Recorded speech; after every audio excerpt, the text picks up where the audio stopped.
श्री शिवाय नमस्तुभ्याम, हर हर महादेव, जय महाकाल। कैसे हैं आप सभी लोग? देखिए, बहुत समय के बाद में एक ऐसा महासंयोग सोमवार के दिन पड़ रहा है, पुष्य नक्षत्र का योग। मात्र बेल पत्र की बीच वाली पत्ती पर इन 2 बिंदी वाला महा उपाय आप सभी लोगों को करना है। जितनी भी माताएं बहनें मेरे इस वीडियो को सुन रही हैं, देख रही हैं, अपने परिवार के लिए, अपने बच्चों के लिए इस चमत्कारी उपाय को आज के दिन करना बिल्कुल मत भूलिएगा। पूज्य गुरु जी की कथा से सुन करके और समझ करके पूरे उपाय को बड़े ही आसान भाषा में आपको बताऊंगा। परंतु उससे पहले आप सबसे एक छोटी सी प्रार्थना कि जो लोग पहली बार आए हैं, चैनल को सब्सक्राइब जरूर कीजिएगा और वीडियो को लाइक करके देव आदिदेव महादेव जी का कोई सा भी प्यारा नाम कमेंट बॉक्स में लिखना बिल्कुल मत भूलिएगा। इस पूरे वीडियो में हम 4 महा उपायों के बारे में बात करेंगे जो कि आपको इस पुष्य नक्षत्र के योग के दिन करने ही करने हैं। तो ध्यान से सुनते चले जाना, समझने की कोशिश करना, और एक एक जो उपाय होगा ना, वो सारे के सारे बहुत ज्यादा महत्वपूर्ण है। खास करके जितनी भी माताएं बहनें मेरे इस वीडियो को सुन रही हैं, देख रही हैं ना, वो जरूर कीजिएगा। सबसे पहले बात करते हैं पहले वाले उपाय की। पहला वाला उपाय किन लोगों को करना है, ये चीज़ ध्यान से सुनिएगा। देखिए, अगर आपके घर में कोई बच्चा है जो काफ़ी ज़्यादा बदतमीज है, बदतमीज का मतलब ये है कि वो बड़ों का आदर नहीं करता है, घर में कोई मेहमान वगैरह आ जाते हैं उनका आदर नहीं करता है, बहुत ही ज़्यादा बदतमीज किस्म का है, या फिर आपके हाथ से जा चुका है, गलत रास्ते पर जा चुका है, आपकी बात नहीं मानता है, कह कह करके थक चुके हो, हार चुके हो, अगर वो आपके पास में भी नहीं रहता है ना, फिर भी आप इस उपाय को कर सकते हैं। ठीक है ना। इस वाले पुष्य नक्षत्र के योग के दिन इस वाले उपाय को करना बिल्कुल मत भूलिएगा, आपका बच्चा सुधर जाएगा। इसके लिए आपको चाहिए होगा बेलपत्र। कितनी? मात्र 1 बेलपत्र आपको लेनी है, इससे ज़्यादा नहीं लेनी है, इस चीज़ का ख्याल रखना। साथ ही साथ ले लेना है आपको थोड़ा सा लाल चंदन। पूज्य गुरुजी हमेशा कहते हैं लाल चंदन की इस तरीके से लकड़ी या मुठिया रखा कीजिए, इसे घिस करके जितना चंदन निकले, चाहे 1 बिंदी ही क्यों ना निकले, उसे लिया कीजिए। और साथ ही साथ आपको लेना होगा पीला चंदन। ठीक है ना। पीले चंदन में अगर आपको अष्टगंध मिल जाता है, अष्टगंध लगा दीजिए, गोरोचन लगा दीजिए, केसर की बिंदी कुछ भी लगा दीजिए, पीला चंदन आपको ले लेना है। ठीक है ना। 3 चीजें आपको ये चाहिए, और 1 लोटा शुद्ध जल अपने घर का चाहिए, वो भी एकदम ताजा जल अपने घर का। ये चीज ध्यान रखना, जब आप अपने घर का जल शिवलिंग पर समर्पित करते हैं ना, तो आपके घर के जितने दोष होते हैं ना, वो सारे इस जल के साथ में जाकर के शिवलिंग पर समर्पित हो जाते हैं, सारे दोष खत्म हो जाते हैं। इन सभी को लेकर के जो भी माता है, बहन है, जो अपने भाई या अपने बेटे के लिए कर रही है ना, इसे लेकर के पहुंच जाना महादेव के मंदिर शिवलिंग के पास में। उत्तर दिशा नॉर्थ डायरेक्शन की तरफ मुख करके आपको खड़े हो जाना है। अब ध्यान से सुनिएगा, उपाय करने का एक खास नियम और तरीका। यहाँ पर आपको क्या करना है ना, कि आपको जो 1 बेलपत्र आपने लिया है, इस 1 बेलपत्र की बीच वाली जो पत्ती है, इन दोनों पत्तियों पर आपको कुछ नहीं करना। बीच वाली पत्ती पर आपको सबसे पहले एक लाल बिंदी माँ जगदम्बा के नाम से, माँ मैया पार्वती के नाम से 1 बिंदी आपको लगा देनी है। किनके नाम से? माता जगदम्बा पार्वती के नाम की 1 बिंदी लगानी है। और 1 बिंदी आपको लगानी होगी पीले चंदन की। आपको शायद पीला चंदन की दिख नहीं रही होगी, है ना, क्योंकि मैंने हाइलाइटर से बनाई है। यहाँ पर आपको एक पीले चंदन की बनानी है। किनके नाम की? महादेव के नाम की। ठीक है। इस तरीके से आपको 2 बिंदियां बनानी है, और इसे आपको जहां से मध्यस्था, जहां से तीनों पत्तियां जुड़ी हुई है, यहां से पकड़ करके, और आपको ये वाली जो बेलपत्र है, भगवान शिव की शिवलिंग पर अपने बच्चे का नाम और गोत्र बोल करके, जिसके लिए आप ये उपाय करो, कोई बड़ा व्यक्ति भी है ना, उसके लिए भी आप कर सकते हो। ठीक है ना। कहां पर? शिवलिंग पर समर्पित करोगे। किस तरीके से? जो बेलपत्र है उसकी डंडी रहेगी जलाधारी की तरफ, बीच वाली पत्ती का मुख आपकी तरफ, जिधर आपने चंदन की बिंदी लगाई है वो नीचे की तरफ शिवलिंग से टच होनी चाहिए। इस तरीके से समर्पित करना, और 1 लोटा शुद्ध जल आपको तुमरुका महादेव के नाम से ओम नमः शिवाय श्री शिवाय नमस्तुभ्यम का स्मरण करते हुए इसके ऊपर समर्पित कर दीजिएगा। एक बार करके देखिएगा, आपका बच्चा अपने आप धीरे धीरे करके सुधरने लगेगा। जो पुष्य योग बन जाए, चाहे वो सोमवार का बने, बुधवार का बने, गुरुवार का बने, रविवार का बने, किसी भी पुष्य योग के दिन आप इस उपाय को करना। ठीक है। पूज्य गुरु जी का बहुत अद्भुत और अचूक उपाय है, जरूर कीजिएगा। बात करते हैं दूसरे वाले उपाय की।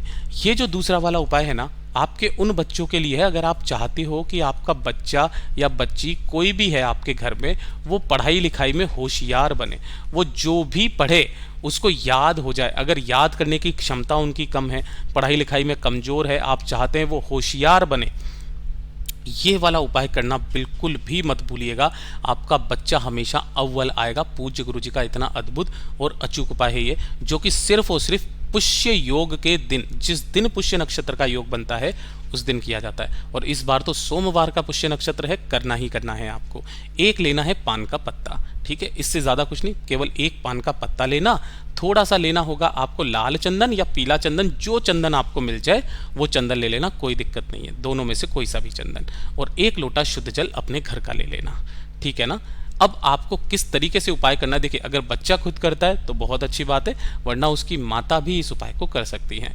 लेकर के पहुंचना महादेव के मंदिर शिवलिंग के पास में, उत्तर दिशा नॉर्थ डायरेक्शन की तरफ मुख करके आपको खड़े हो जाना है। अब ध्यान से सुनिएगा, यहां पर आपको सबसे पहले एक लोटा शुद्ध जल शिवलिंग के ऊपर समर्पित कर देना है। ओम नमः शिवाय, श्री शिवाय नमस्तुभ्यम, महादेव जी का जो मंत्र आपको आता है उस मंत्र का स्मरण करते हुए जल को समर्पित कर देने के पश्चात जो आपने एक पान का पत्ता लिया है, इस पान के पत्ते पर जो लाल चंदन या पीला चंदन जो भी आपने लिया है ना, उससे आपको 3 नाम इस पान के पत्ते के ऊपर अपने बच्चे का नाम और गोत्र बोल करके लिख देना है। सबसे पहले किसका लिखोगे? महादेव का लिखोगे, ठीक है। दूसरे नंबर पर आप लिखोगे पार्वती मैया का, ठीक है। और तीसरे नंबर पर लिखोगे सरस्वती माता का, सरस्वती माता का। ये तीनों नाम आपको यहां पर लिख देने हैं और इस पत्ते को दाहिने हाथ में रख करके अपने बच्चे की जिस कामना के लिए आप कर रहे हो उस कामना को बोल करके कि बच्चा होशियार बने, पढ़ाई लिखाई में कमजोर है, बहुत ज्यादा समस्या रहती है, ऐसी कामना करके महादेव की शिवलिंग पर आप जब समर्पित करोगे ना, तो इस पान के पत्ते को उल्टा समर्पित करना, मतलब जिधर आपने वो लिखा है ना वो शिवलिंग से टच हो जाए नीचे की तरफ। जब आप ऊपर से देखें तो आपको नाम दिखाई नहीं देना चाहिए, ठीक है ना। इस तरीके से रख करके अपनी कामना बोल करके वापस घर की तरफ चले आ जाइएगा। पूज्य गुरुजी ने कहा जो भी पुष्य नक्षत्र का योग बने, चाहे रवि का बने, चाहे गुरु का बने, चाहे सोम का बने, उस दिन आप कीजिएगा।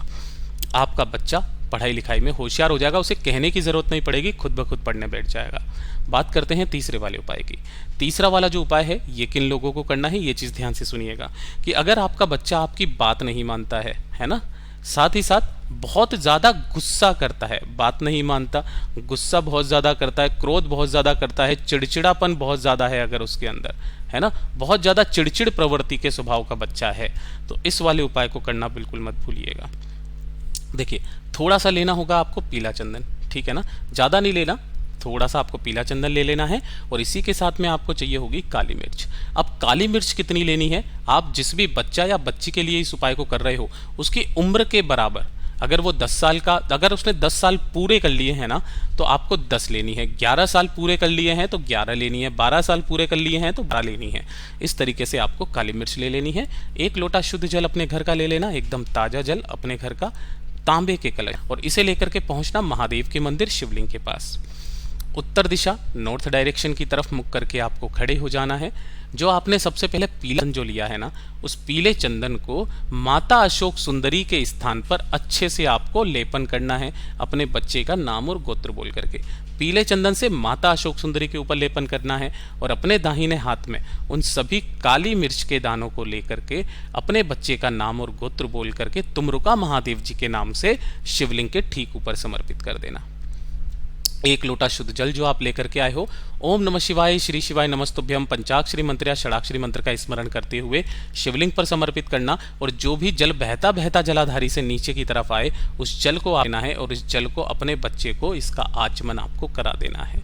पुष्य नक्षत्र के योग के दिन किया गया ये वाला जो उपाय है ना, आपके बच्चे के गुस्से को शांत करता है और उसका पढ़ाई लिखाई में मन लगाता है। पूज्य गुरु जी का बहुत अद्भुत और अचूक उपाय है, जरूर कीजिएगा।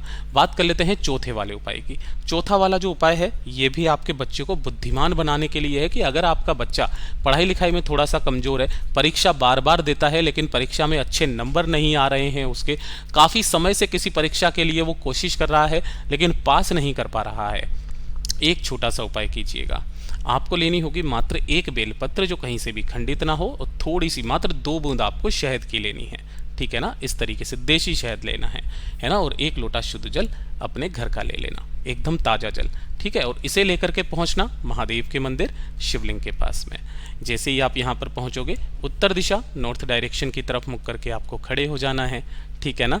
अब यहाँ पर खड़े होने के पश्चात उपाय करने का एक खास नियम और तरीका, सबसे पहले आपको बेलपत्र समर्पित करना है। लेकिन कैसे, ध्यान से सुनना। बेलपत्र की जो ये नीचे वाली डंडी होती है ना, इस नीचे वाली डंडी पर आपको लगाना होगा तुमरुका महादेव जी का नाम लेकर के एक शहद की बिंदी। ठीक है, एक शहद की बिंदी यहां पर आपको लगानी है और दूसरे शहद की बिंदी जहां पर ये तीनों पत्तियां जुड़ी हुई है ना, इस स्थान पर एक एक शहद की बिंदी इन दोनों स्थानों पर आपको लगानी है। और तुमरुका महादेव जी का स्मरण करके इस बेल पत्र को आपको माता अशोक सुंदरी के स्थान पर स्पर्श कराकर अपने बच्चे का नाम और गोत्र बोल करके, कामना बोल करके इसे उठा करके शिवलिंग के ऊपर ऐसा का ऐसा ही समर्पित कर देना। एक लोटा शुद्ध जल जो आप लेकर के आए हो इस बेलपत्र के ऊपर समर्पित करना। ओम नमः शिवाय, श्री शिवाय नमस्तुभ्यम का स्मरण करते हुए जो भी जल बहता बहता जलाधारी से नीचे की तरफ आए, थोड़ा सा जल रोकना, अपने बच्चे को इसका आचमन कराना। आपका बच्चा अपने आप सही रास्ते पर आ जाएगा।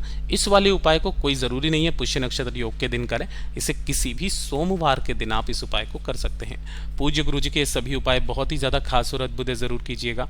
वीडियो पसंद आए तो लाइक ज़रूर करना, चैनल को सब्सक्राइब ज़रूर कीजिएगा। मैं आपसे मिलता हूं अगले वीडियो में, तब तक के लिए ओम नमः शिवाय, हर हर महादेव, जय महाकाल।